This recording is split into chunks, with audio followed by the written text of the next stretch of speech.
Hello friends, আজকে এই কিষান Bangla YouTube চ্যানেলে আপনাদের জন্য পুনরায় নিয়ে চলে এসেছি আরেকটি কেমকো পাটলার ভিডিও। তো আজকের ভিডিওতে আমরা আমাদের যে কেমকো ডিআই 120 পাটলারটা এটাকে নিয়ে যাচ্ছি পাশের একজন আত্মীয়ের বাড়িতে আর কি। তাদের সবজি চাষ হয়, সেখানে লাঙল করার জন্য এর আগেও ভিডিওতে ছেড়েছি। তো বন্ধুরা, আশা করছি তোমাদের ভিডিওটা ভালো লাগবে। তো ভিডিওটা ভালো লাগলে চ্যানেলটিকে সাবস্ক্রাইব করো, ভিডিওটাকে লাইক করো। আর অনেকেই তোমরা গাড়ির সম্বন্ধে, গাড়ির ডিটেলস বা গাড়ির প্রাইস নিয়ে এখনও কমেন্ট করো। তো তোমাদের বলে দিচ্ছি, গাড়ি যদি তোমরা সম্পূর্ণ পুরো এজেন্সি থেকে নিয়ে এসো তাহলে 2,05,000 দাম।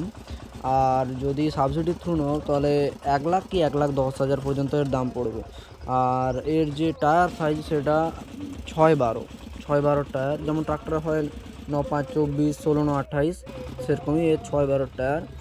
আর ইঞ্জিন ডিআই 120-র ইঞ্জিন হচ্ছে 12 এইচপির ইঞ্জিন, আর ER90 হচ্ছে 9 এইচপির ইঞ্জিন।